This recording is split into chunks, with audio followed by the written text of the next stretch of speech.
માળિયાટીના police station ખાતે બકરી ઈદ તહેવારને શાંતિપૂર્ણ રીતે ઉજવવા શાંતિ સમિતિની બેઠક યોજાઈ હતી। પીઆઈ મિતુલ પટેલની અધ્યક્ષતામાં યોજાયેલી બેઠકમાં હિન્દુ મુસ્લિમ અને મોમીન સમાજના આગેવાનો ઉપસ્થિત રહ્યા હતા। બેઠકમાં તહેવાર દરમિયાન ભાઈચારા અને સૌહાર્દ જળવાઈ રહે તે માટે સંકલ્પ લેવાયો હતો। તમામ સમાજના આગેવાનોએ સૌમ્ય અને શાંતિપૂર્ણ રીતે તહેવાર ઉજવવા અપીલ કરી હતી। પોલીસ વિભાગે તહેવાર દરમિયાન કડક બંદોબસ્ત ગોઠવવાની જાહેરાત કરી હતી તેમજ અફવાઓથી દૂર રહેવા લોકોને સૂચનો આપ્યા છે। કોઈપણ અનિચ્છનીય ઘટના સર્જાય તો તાત્કાલિક પોલીસને જાણ કરવા પણ જણાવ્યું હતું। મહત્વનું કહી શકાય કે આવનારા તહેવારોને લઈ બેઠક યોજાઈ હતી। વાત કરવામાં આવે તો માળિયાટીનામાં પોલીસ સ્ટેશન ખાતે બકરી તહેવારને લઈ શાંતિપૂર્ણ રીતે ઉજવવા શાંતિ સમિતિની બેઠક યોજાઈ હતી।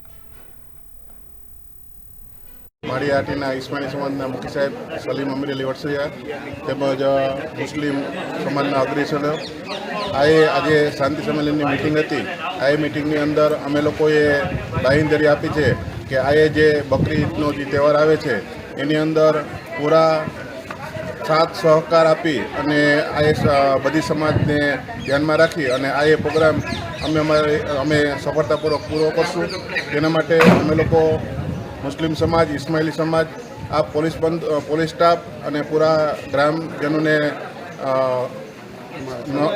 અમને સાથ સહકાર આપે અને આ જે તહેવાર છે એને શાંતિ અને સફળતાથી પૂર્ણ કરીએ તે માટે એવી બાંહેધરી આપીએ છીએ।